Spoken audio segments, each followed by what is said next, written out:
지난주에 잘되는 교회의 특징을 성경 따라 말씀을 드렸어요. 잘되는 교회에 하나님의 역사가 있습니다. 잘되는 교회는 주변에서 모방을 하려고 애를 씁니다. 잘되는 교회는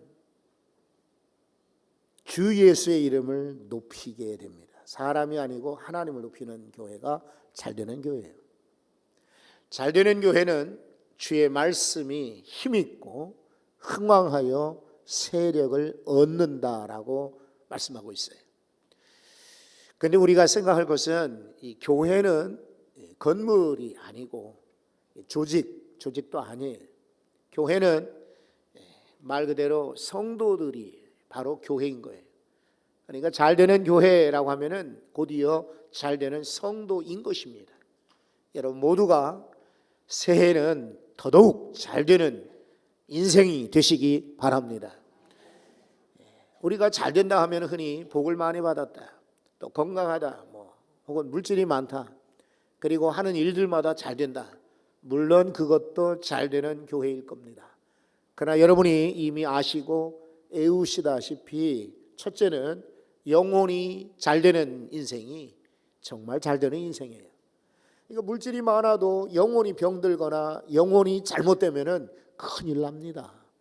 그러므로부터는 여러분의 영이 잘되는 인생 되시기 바랍니다. 범사가 잘된다, 이 말은 하는 일들마다 잘되는 거예요. 하나님이 도우시기 때문에 여러분의 인생도 하는 일들마다 잘 되시기 바라요. 중간에 넘어지기도 하고 실패도 하겠지요. 그러나 그것은 인생의 과정일 뿐이에요. 성공과 실패는 단순간에 규정 지을 수 없어요. 더더욱 우리 인생은 마라톤 경주와 같은 거예요. 맨 앞에 일찍 뛴다고 그 사람이 끝에 가서도 1등 아닌 거예요. 처음에 앞장서더라도 뒤에 바뀌는 경우가 얼마나 많이 있습니까? 잘 되는 인생은 끝에 가봐야 아는 것입니다. 얼마나 잘 살았는가 하는 것은 얼마나 잘 죽는가 하는 거예요. 그냥 결국 지옥에 들어가고 마는 영혼은 잘 살았다, 좋은 그런 잘 되는 인생을 할 수가 없어요. 이왕이면 여러분들이 죽을 때에도 저 천국에서 눈을 뜨는 잘 되는 인생이 되시기 바랍니다. 강건하라고 그랬죠. 강건. 세 번째는 강건한 것이 잘 되는 인생이라 그랬는데, 이 강건은 아시다시피 육체가 강건한 거예요. 정신적으로도 또 강건한 거예요. 영적으로도 강건한 거예요. 그리고 관계가, 주변의 환경이 강건한 사람이 진짜 건강하다 할 수가 있어요. 몸만 건강해 보십시오. 그런 사람들 가운데 깡패들 많고 사기꾼들 많아요. 또 때로는 정신적으로 건강하다, 다른 사람들은 전혀 생각지 않는 이기적인 사람도 많이 있어요. 영적으로는 이미 강건함이 중요하다고 말씀을 드렸어요. 그리고 관계 또한 건강해야 돼요. 그래서 금년에 이제 벌써 내년을 바라보며 우리가 표를 그렇게 외치고 또 기도하는 것처럼 잘 되는 인생이 다들 되시기를 주의 이름으로 축복합니다. 오늘 바울을 잘 되는 인생의 모델로 삼아서 여러분과 함께 말씀을 나누려고 해요. 자, 우선 한번 성경을 보십시오. 21절에 보면 이 일이 있은 후에, 이 일이라고 하는 건 앞의 일을 말합니다. 앞에 어떤 일이 있었느냐, 좁게는요 에베소에서, 특히 두란노에서 있었던 이 일을 말합니다. 두란노에서 어떤 일이 있었던가요? 하나님이 바울의 손으로, 옛날 성경을 저는 자주 인용하는데, 시원한 일을 행하셨다. 다시 말해 놀라운 일을, 역사를 일으키신 거예요. 바울을 통해서 일을 하셨어요. 놀라운 역사를 일으키신 거예요. 그래서 병든 자들이 낫는 겁니다. 기도할 때 나았어요. 여러분, 금년에도 병들었을 때 기도해서 우리가 고침받았어요. 이번 신년에도 기도하시고 신년 기도에 기도로 건강하게 1년을 살아가실 수 있기를 바랍니다. 하나님이 기회는 어쨌든 우리들에게 주시는 것 같아요. 기회를 하나님이 주시는데 우리가 놓치는 것은 우리 책임이에요. 말씀 들을 기회를 주셨으면 말씀 들어야겠죠.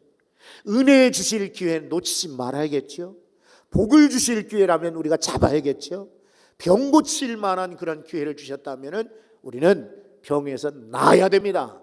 이번 신년 기도회가 이렇게 놀랍도록 병 고치는 역사가 일어나기를 소원합니다. 더 크게는요, 에베소에서의 약 3년여간의 전도 역사였더랬어요. 그런데 이 모든 일들은 다 하나님이 하신 일이었습니다. 우리 성경에는 그렇게 나와 있지 않지만은 주석책을 보고 다른 영어 성경을 보니까 이것은 by the Spirit 그랬어요. 성령에 의해서라는 뜻입니다. 아닌 게 아니라 바울은 에베소에 갔을 때에 처음에 질문했던 질문이 뭐였습니까? 제자들을 만나서 제일 먼저 질문했던 게 뭐였을까요? 19장 1절에 이미 소개되어 있었습니다. 다른 거 묻지 않았습니다. 내가 얼마 전에 이곳에 왔었는데 많이 변했구나. 당신들은 좀 어떻게 사느냐? 이거 묻지 않았어요. 이 에베소의 시장이 지금 바뀌었느냐? 이런 거 묻지 않았어요. 경기가 어떻더냐? 집세가 얼마나 되느냐? 이거 묻지 않았어요. 너희가 믿을 때에 성령을 받았느냐? 이게 바울의 첫 질문이었어요. 그러니까 제자들이 아니요, 우리는 성령이 있다는 걸 들어보지도 못했는데요. 그러면 너희는 무슨 세례를 받았느냐? 그랬더니 요한의 세례입니다. 그러는 거예요. 물 세례인 거예요. 아니야, 요한의 세례도 필요하지만은 요한이 말하기를 내 뒤에 오시는 이가 나보다 더 큰 능력을 행하신다고 했다. 바로 그 뒤에 오시는 분은 예수 그리스도로, 그분의 세례는 바로 성령 세례다. 성령 세례 받아야 된다라고 강조했더니 제자들이 어떻게 그 세례를 받습니까? 그랬어요.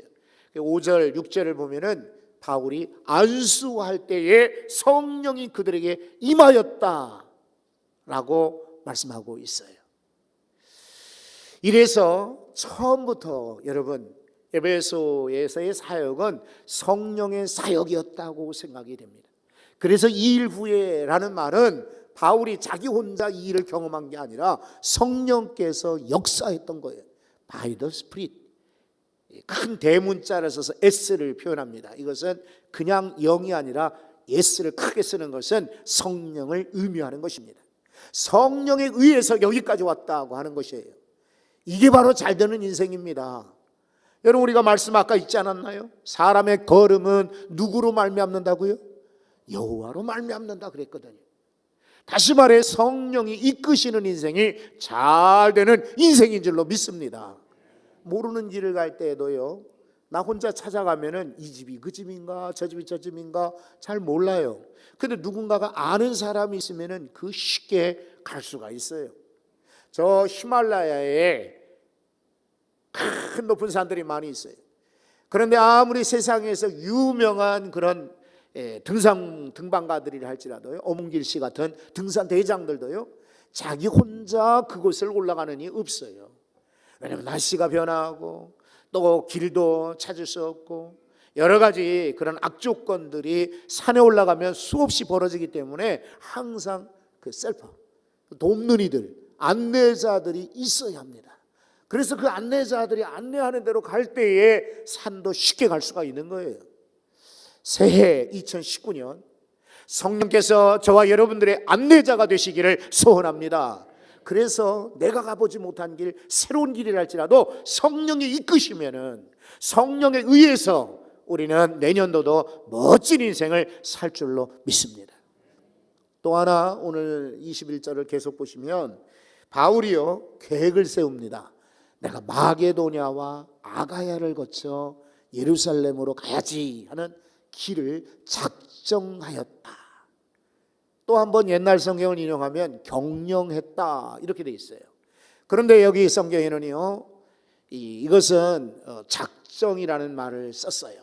영어 성경을 인용한다면 purpose in the spirit 이런 말입니다. 하나님의 계획, 성령의 계획을 따라 작정했다. 여러분, 잘 되는 인생은요 그냥 아무렇게나 사는 게 아니에요. 닥치는 대로 사는 게 아니에요. 부딪히는 대로 사는 게 아니에요. 그냥 깜깜하게 여러분 이렇게 안대를 끼고 한번 걸어간다고 상상을 해보십시오. 금방 여기 계단도 못 내려갈 거예요.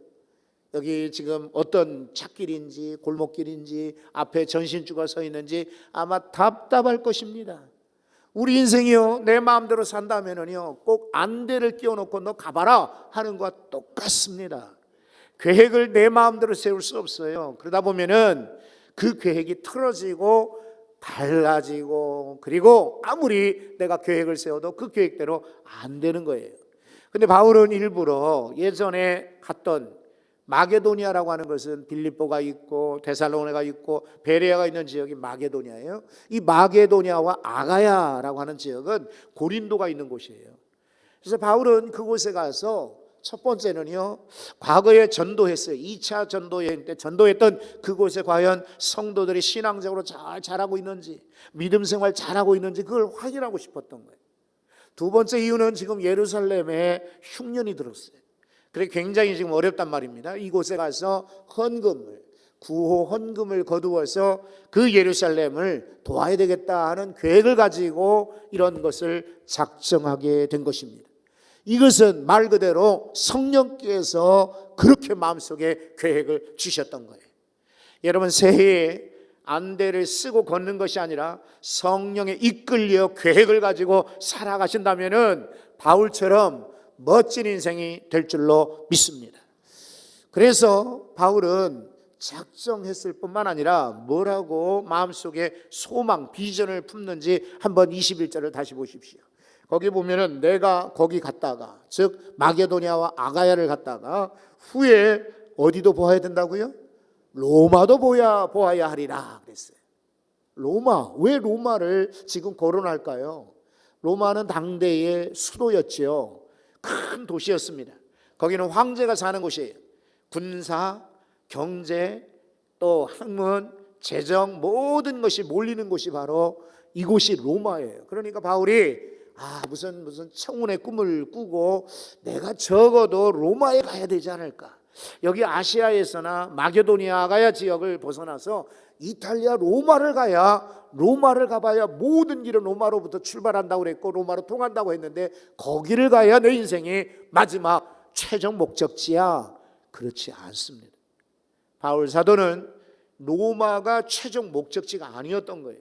나중에 로마서, 고린도 교회에서 이제 로마서에 로마인들에게 보내는 편지를 쓰게 되는데 그 로마서에 뭐라고 있냐면 내가 너희에게 가리라. 그리고 그 후에 서바나로 가리라. 이 서바나는 스페인을 말합니다. 그 당시 사람들은요, 이 세상 끝이 스페인인 줄 알았어요.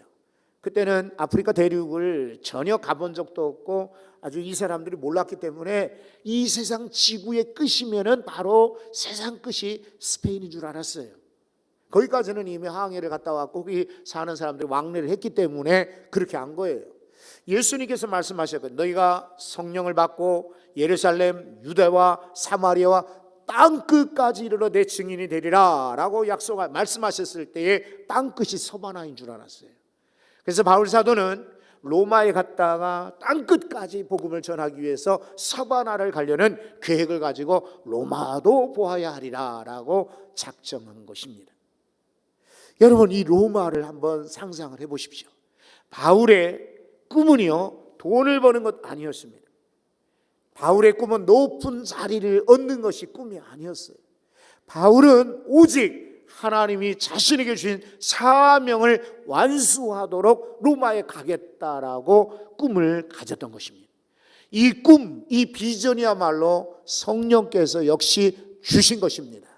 그래서 그는 이런 원대한 꿈을 가지고 나중에 가게 되었던 거예요. 꿈이 나중에 23장에 보면은요, 11절에 그랬어요.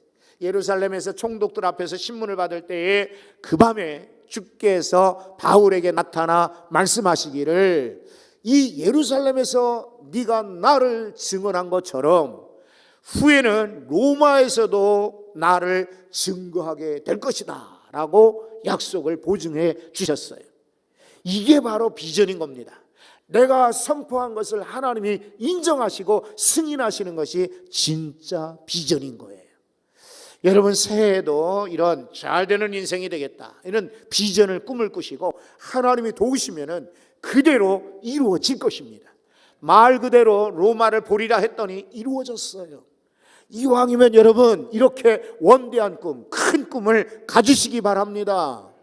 열왕기하 4장에 보면은요, 엘리사가 나오잖아요. 엘리사가 선지자 학교에 있는 어떤 신학생 부인을 만났어요. 그 부인을 만났는데 그 부인이 너무 어려운 거예요. 아이랑 같이 살고 있는데 먹을 것이 없어요. 그래가지고 야, 이렇게 해서 이 사람들이 남편은 선지자 학교 다녔다가 신학생이었다가 죽었단 말입니다. 이 부인과 이 아이가 도저히 살 수 있을까 걱정이 된 거예요. 그래서 이 집에 복을 줘야 되겠다라는 마음이 들었어요. 그래서 부인에게, 과부에게 명령을 했어요. 지시를 하는 겁니다. 너는 어디서든지 그릇을 빌려서든 가득 가져와라 그랬어요. 그러니까 이 여자가 선지자의 말을 듣고 집집마다 가면서 빈 그릇들을 가지고 왔어요. 그런데 엘리사가 기도하니까 그 빈 그릇마다 기름이 가득가득 차는 거예요. 요즘보다 예전에는 기름이 굉장히 비쌌거든요. 그거 가지고 얼마든지 생활하도록 넉넉하게 채워졌어요. 근데 성경은 참 기가 막힙니다. 그릇이 다 차니까 기름도 그치니라 그랬어요.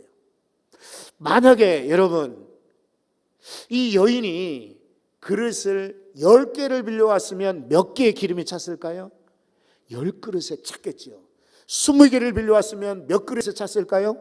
20그릇에 찼겠죠. 100그릇을 빌려왔다면 어찌 됐을 것 같아요? 맞습니다. 이 여인이 할 수 있는 만큼만 가져왔기 때문에 그만큼 기름이 채워진 거예요. 우리에게도 마찬가지예요. 비전이라는 생각이라는 그런 꿈이 있습니다. 여러분 이왕이면 많은 그릇들과 같이 많은 꿈들을 꾸시기 바랍니다.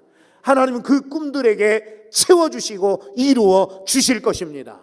22절도 한번 말씀을 보십시오. 자기를 돕는 사람 중에서 디모데와 에스드라를 에라스도 두 사람을 마게도냐로 보냈다. 자기가 가야 될 곳에 이미 두 사람을 먼저 보냈어요. 먼저 보내서 그 교회 사정을 알게 하고 이제 바울 사도가 오실 겁니다. 여러분 우리 기다렸다가 말씀을 들읍시다. 준비시킨 거예요. 근데 특별히 이 두 사람을 뭐라고 소개하고 있습니까? 돕는 사람이라고 하고 있어요. 잘 되는 인생은요, 혼자 잘 되는 법이 없어요. 전도서 4장 특별히 9절에서 12절까지 말씀을 보면은요, 두 사람이 한 사람보다 낫다라고 말하고 있어요. 두 사람이 한 사람보다 낫다. 왜냐하면 상을 얻는다. 그리고 한 사람이 넘어지면은 일으켜줄 사람이 있다. 혼자 누우면 춥지만 둘이 누우면 따뜻하다. 혼자서는 싸울 수 없지만은 둘이면은 싸움도 이긴다. 즉 둘이서 힘을 합쳐 함께 일할 것을 강조하는 것입니다. 그런 거 보면은 성경의 인물들 보면 다들 돕는 이들이 있었어요. 우리 이미 주일날 오후 시간에 사울왕과 다윗을 비교해서 말씀을 드린 적이 있었어요. 사울왕은요 주변에 왕이었지만은 사람이 없어요. 저가 애매하고 높은 나무 위에 앉았지만은 사람들 다 밑에 앉았지만은 사울이 뭐라고 한 줄 아십니까? 너희 중에 나를 돕는 자가 없구나 한탄을 하는 거예요. 왜냐하면 내 지파인데도 내게 밀고 하는 사람이 다윗이 어디 있는지 알려주는 사람이 없다. 심지어 내 아들조차도 나를 반대한다, 배신한다 이렇게 원망할 정도로 주변에 사람이 없어요. 왕인데도 불구하고 돕는 사람이 없는 거예요. 그런데 여러분 다윗은 도망자였어요. 쫓기는 자였어요. 아둘람 굴에 숨어들었어요. 그런데 400명이나 돕는 사람들이 함께했다 그랬어요. 그러니까 사울은 망하고 다윗은 일어나는 것이에요. 오늘 바울 사도를 보십시오. 돕는 사람. 디모데는 나이는 어렸지만은요 루스드라라는 지역을 지나면서, 루스드라는 터키의 중앙에 있는 소도시입니다. 이 사람은 아버지는 헬라인이요, 어머니가 유대인인데 외할머니의 믿음과 어머니의 믿음을 전수받아서 어려서부터 성경을 알았던, 그리고 성격이 매우 참 이렇게 참 친절하고 많이 도왔던 그런 인물이 바로 디모데예요. 그래서 바울은 전도하다가 디모데를 만나고는 너 나랑 같이 전도하는데 동행하자. 그래서 믿음의 아들로 삼았던 인물이 디모데였어요. 바울이 나중에 로마의 감옥에서 편지를 쓸 때 디모데 후서 맨 마지막에 편지를 씁니다. 겨울 전에 네가 나에게 좀 오지 않겠니? 여러분, 이 겨울은 그저 사계절의 겨울이 아닙니다. 인생의 겨울과 같이 춥고 떨고 정말 외로울 때에 꼭 필요한 인물이 있는데 누굽니까? 디모데였던 거예요. 네가 올 때 가죽옷과 성경을 좀 가지고 오너라, 네가 왔으면 좋겠다라고 부를 만한 인물이 디모데였어요.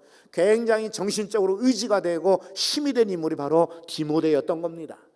에라스도는 누군가? 3번 성경의 인물이 이 이름이 나오거든요. 오늘 본문 19장 22절에, 로마서 16장, 디모데후서 4장 3번 나오는데, 이 사람은요, 이 고린도시의 재무관이었다라고 로마서 16장에 소개하고 있어요.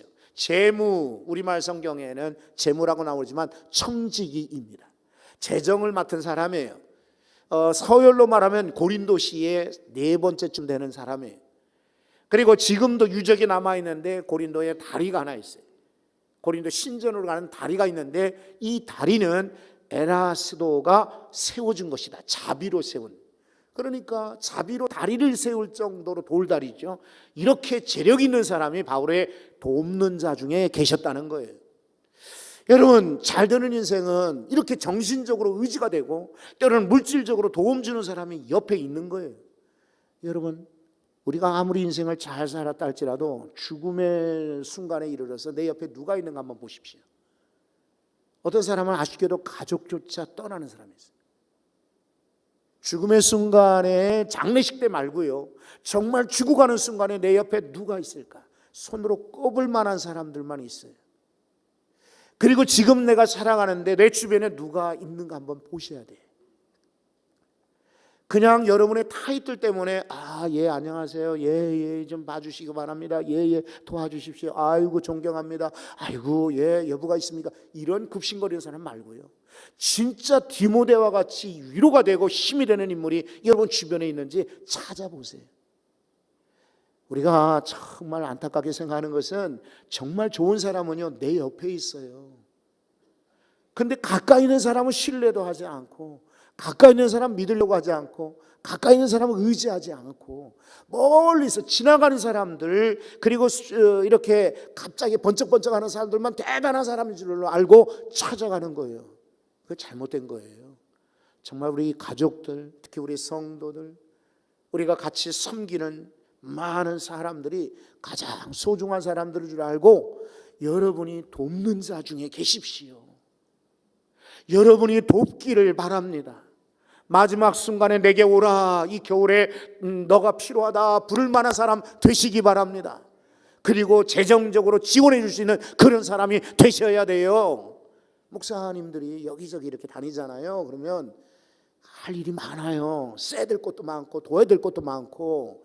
그런데 1년이 지나가도 목사님 어디 가거든 뿔리지 마십시오, 도울 일 있으면 마음껏 도우세요 라고 여러분들이 물질적으로 돕는 이들이 되셔야 돼요. 그럴 때 하나님이 또 채워주시고 또 도와주시고 넉넉히 만드시는 것이 잘되는 인생이지, 나만 잘 먹고 나만 배부르고 나만 떵떵거리는 것은 부자와 나사로 비유의 부자와 똑같습니다. 어떤 인생이 되시겠어요? 이왕이면은 실패한 인생이 아니고 안 되는 인생이 아니라 잘 되는 인생이 되시기 바랍니다. 이것은 성령에 의해서 가능한 것입니다. 이것은 성령이 작정하게 하실 때 꿈을 꾸고 비전을 갖는 것입니다. 이것은 로마도 봐야 되겠다라는 원대한 비전을 가질 때 잘 되는 인생이 되는 것입니다. 이것은 여러분 주변에 돕는 자가 있을 때 진정 잘 되는 인생이 될 수가 있습니다. 이왕이 뭐예요? 100% 정확하게 새해는 더욱 잘 되는 우리 성도들 되시기 바랍니다. 기도하겠습니다.